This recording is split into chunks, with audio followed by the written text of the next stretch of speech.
This is Daniel with Golden Rovers, and in today's video we're going to get to the fun stuff. We are installing all the transmission adapter parts, and we're going to get the LS fully ready to put it in the Disco. Let's get into it. So today's adventure is going to involve some cutting and grinding. You will need a die grinder with a carbide burr. This is an air-powered die grinder. There are electric ones too, and you could probably use a Dremel as long as you get a burr with a 1/8 shank which fits in the Dremel. Maybe you could chuck this carbide burr into a drill, but I think a drill is probably not fast enough and it'll probably take too long. Ideally, a die grinder. And you will need an angle grinder with a cutting disc. Or you could get a cutting disc for your die grinder and use that too. We're actually going to start in the engine bay.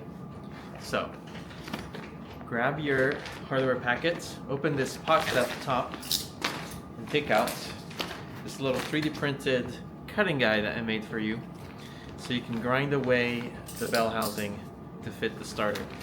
Let me show you how to do that. Okay, so here we are in the engine bay. Our first step is going to be grinding some parts of the transmission bell housing.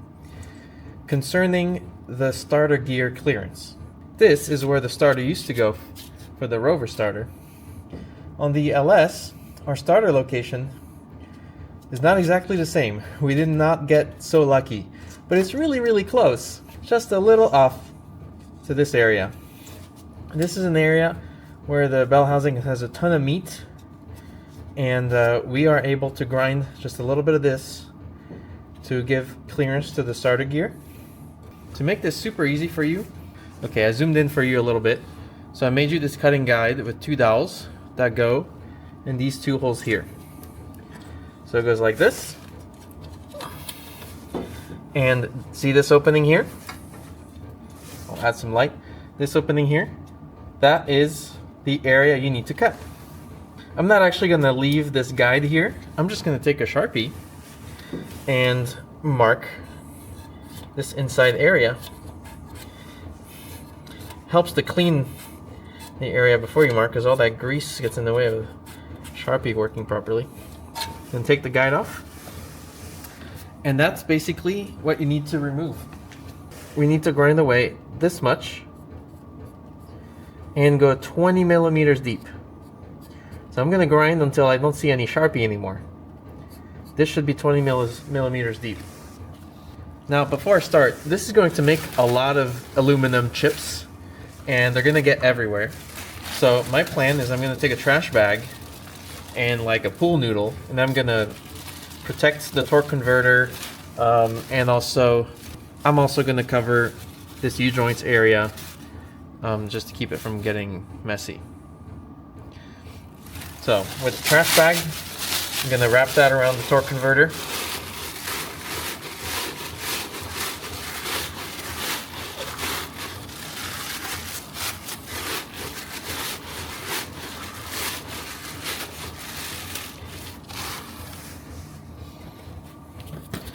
And I'm going to use this pool noodle or pipe insulator to really seal around it nicely. Nice, that's pretty good. Okay, stuff it. Great. I'm using a second trash bag to cover that U-joint I mentioned. Okay, after putting on some eye protection, I have my angle grinder, or sorry, die grinder here, and I'm ready to go. So I'm gonna place it like this and start grinding away.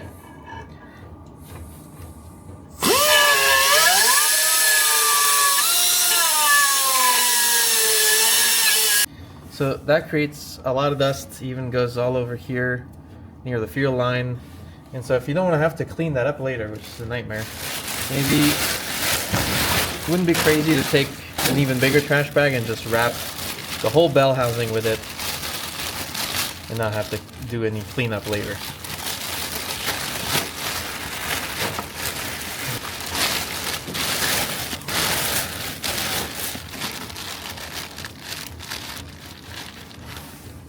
That's more what I'm talking about. And then I'm just going to make a little hole in my trash bag for the area I want to cut, and I could tape that down or whatever. But yeah, I feel much better about this. So I'm gonna keep going now.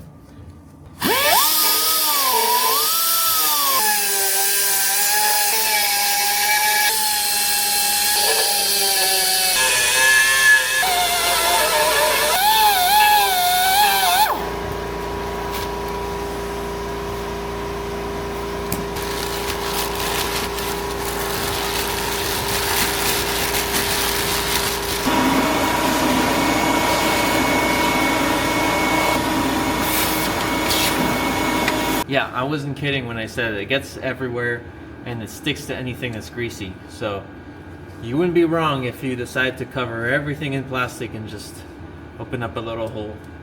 But I'm done with the grinding. I wanted to say one more thing about these die grinders and the carbide burrs.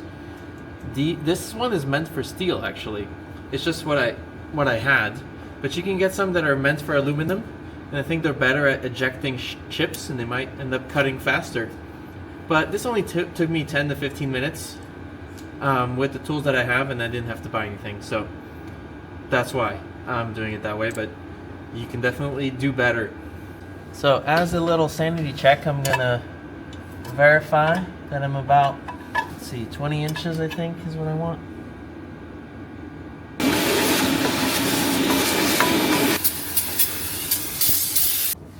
Make sure you clean everything properly, especially clean all the holes to make sure there are no debris that are gonna get in the way later. So we're actually not entirely done with the grinding. We definitely have done most of it, but you see this adapter plate has 2 bolt holes that go into the engine oil pan. And those bolt holes are gonna be partially obstructed by the bell housing, and which will prevent us from being able to put those bolts in after the engine's installed. So we need to temporarily install this to mark our locations and do a little bit of grinding down here for clearance. Make sure the Golden Rovers is facing away from you. You should have 2 dowels pre-installed. Those are going to fit here and here. So line them up.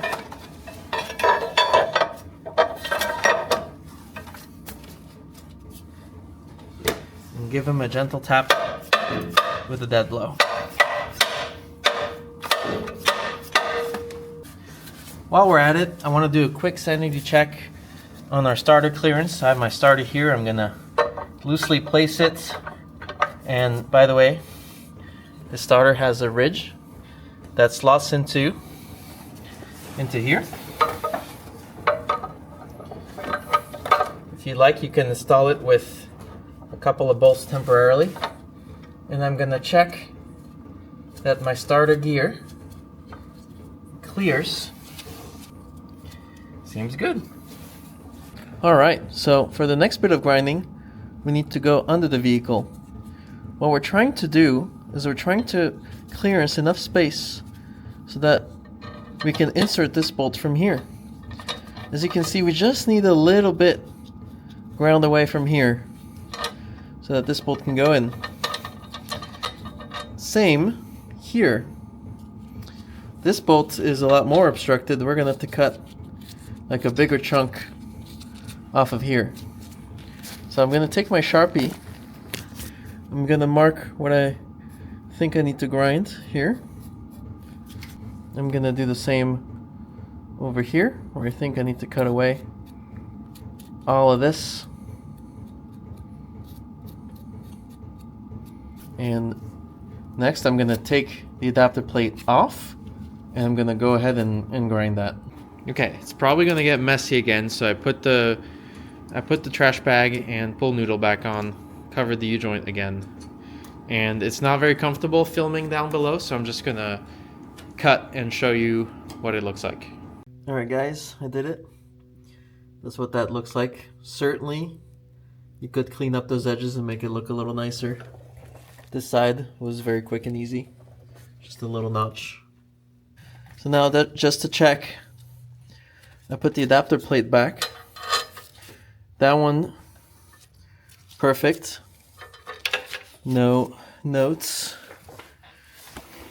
This one, this one, oops, bit of an edge there. I have to grind that smooth. Fair warning, that definitely made a big mess all the way to the back of the drive shaft there. So this car is going to get rolled out and pressure washed. But you know, if you're not going to do that, then I'm just documenting this for you so you know to prepare, put down more plastic. All right, we are done on the transmission side, and now we can move on to the engine.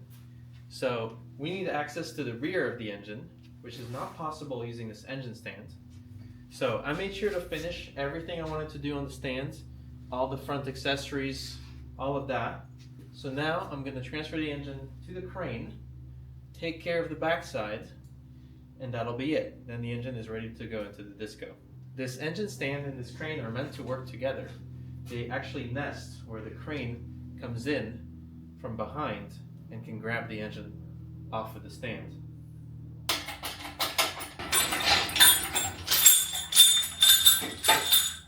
I'm going to use these valley pan bolts to lift the engine.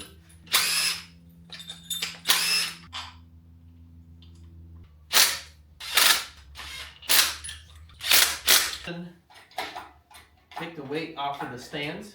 You'll see the engine start to float and the stand start to move around.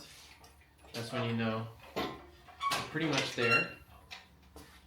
At that point you can unbolt the engine from the stand. So the engine is loose from the stand. Now we'll have to lift the engine high enough that the stand can roll under it.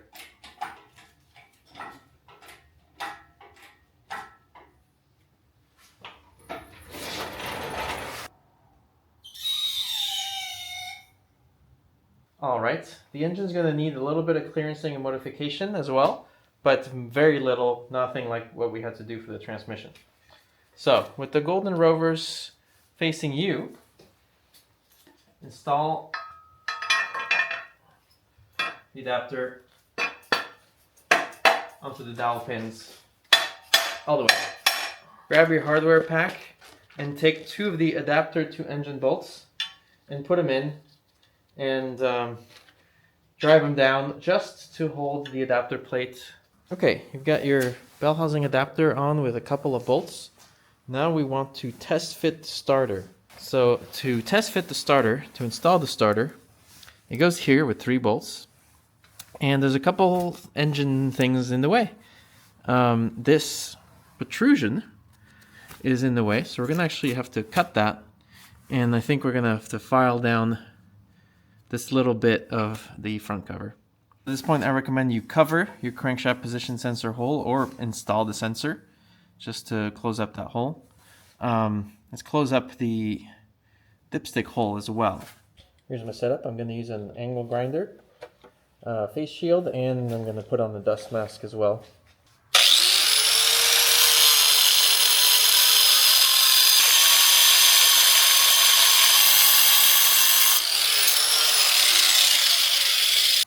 There we go. Made some quick work of that. If you don't want this to rust, feel free to put some paint. Okay, current test fit shows that yes, it is touching there, so we'll just have to file that down a little bit. Okay, now it seems to fit. Our starter is slotted nicely into that circle, and we have just enough clearance. You see how tight the clearances are to get the starter in there. One thing I noticed is the way that this starter comes configured from the factory. It won't fit because the solenoid is hitting against the block. Thankfully, this starter is pretty cool, and you can clock it, spin it however you want. My recommendation is to spin it so that the solenoid is on top of the starter. Let me show you. Put a 4mm hex, take out those 4 bolts, and that will allow you to remove this and clock it.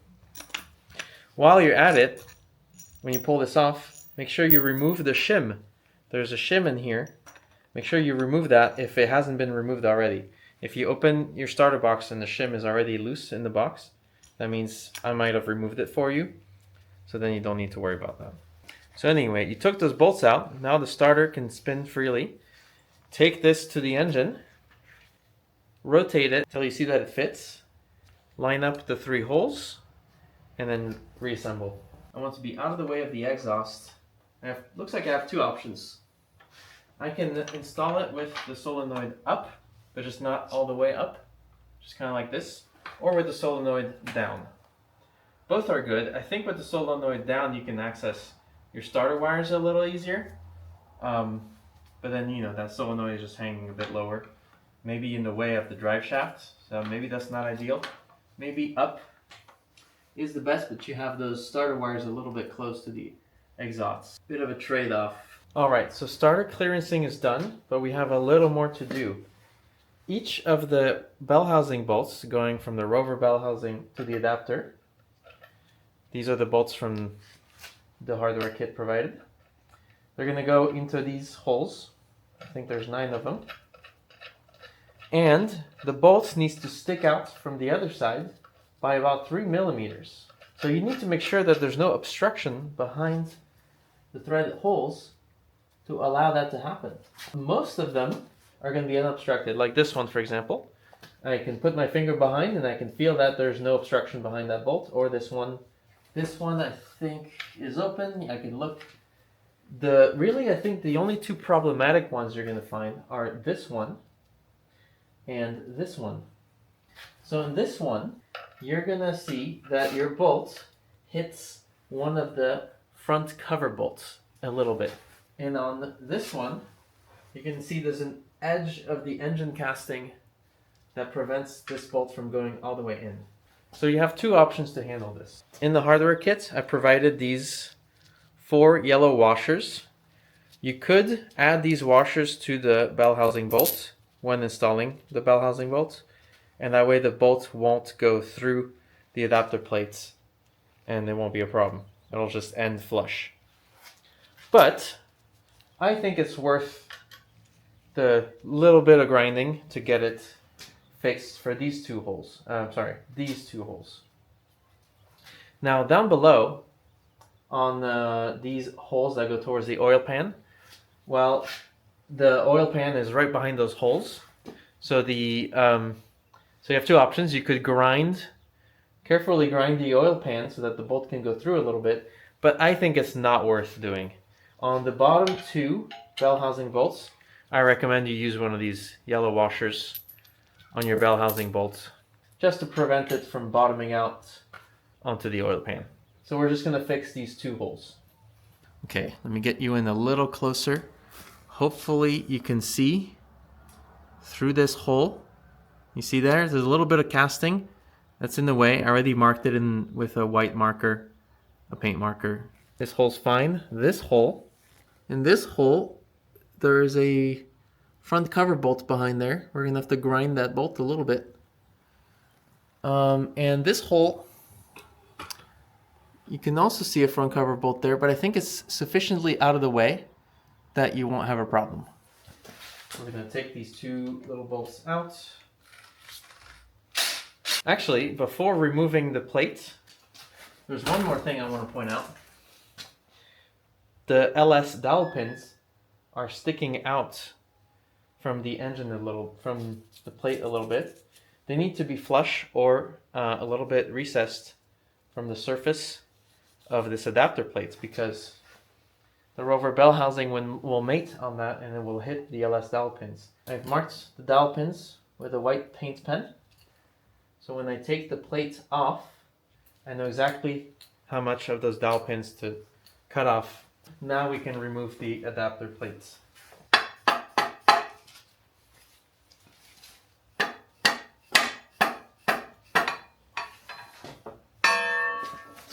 So let me show you up close the modifications we're going to do.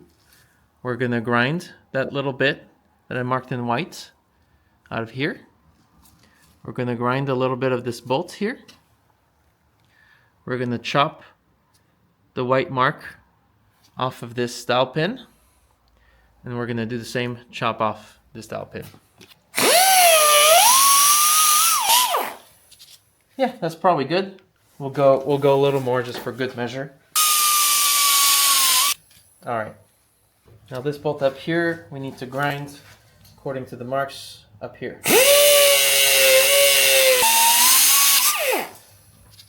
All right, that's good enough.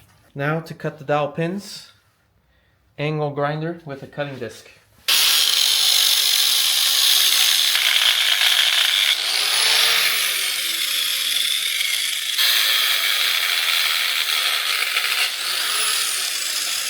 Okay, now with both dowels cut, I switched my angle grinder to a flap disc, and I'm going to smooth out those dowel pins a little bit.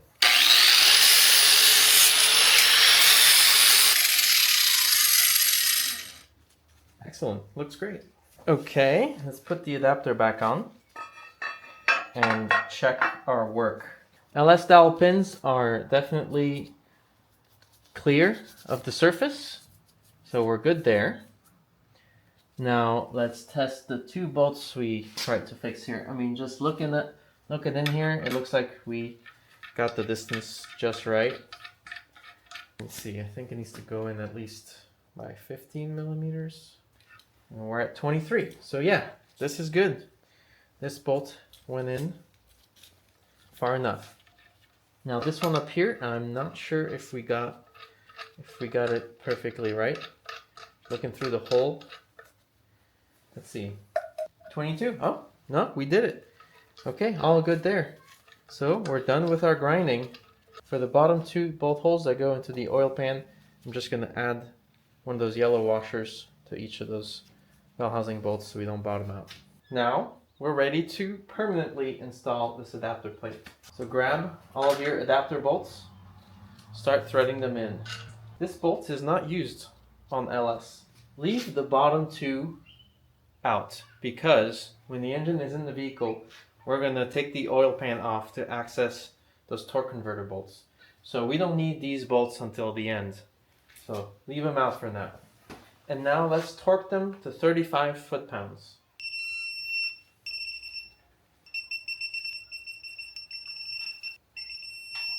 Okay, now grab your 3 starter bolts and let's permanently install the starter.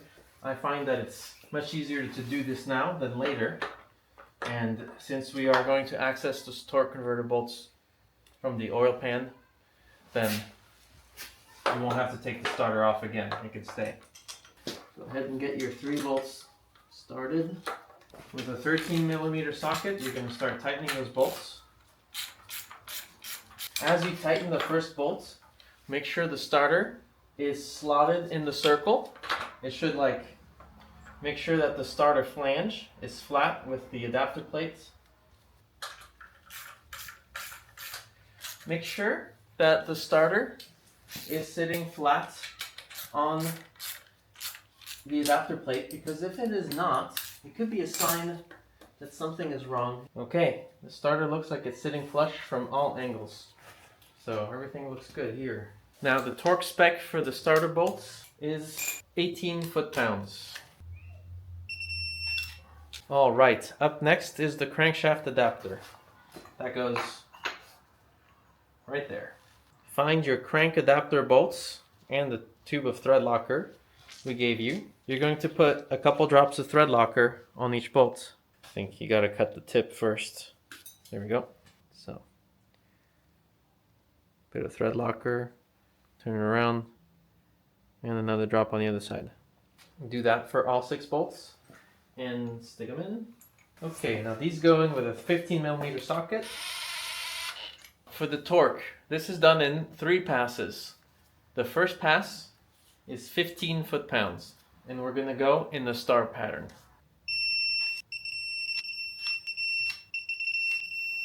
Okay, second pass, 37 foot-pounds. 15 millimeter impact sockets isn't going to fit. You're going to have to keep using a 3/8 drive socket with an adapter to 1/2-inch drive. Put that on your torque wrench, and now you can fit in there. 37 foot-pounds. Okay, the third and final pass is 74 foot-pounds. At this point, you're going to start spinning the engine. So have someone else hold the crank from the crank pulley bolts with the 24 millimeter and the breaker bar.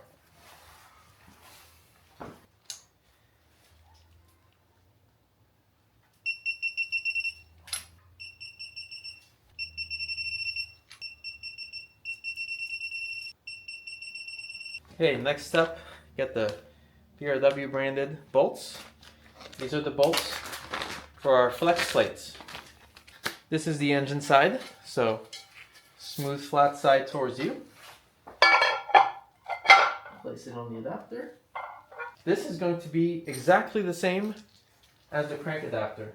We're going to add some Loctite to each of the PRW bolts. Little drop, little drop. You will need some 12-point sockets for these. We're going to follow the exact same torque sequence we used for the crank adapter. 15, 37, and then 74 in a star pattern. I'm going to go ahead and start with 15. Next is 37. And finally 74 foot-pounds. Again. With that, this engine is ready to go in the disco. So in the next video, that's exactly what we'll do. So thanks for watching and see you next time.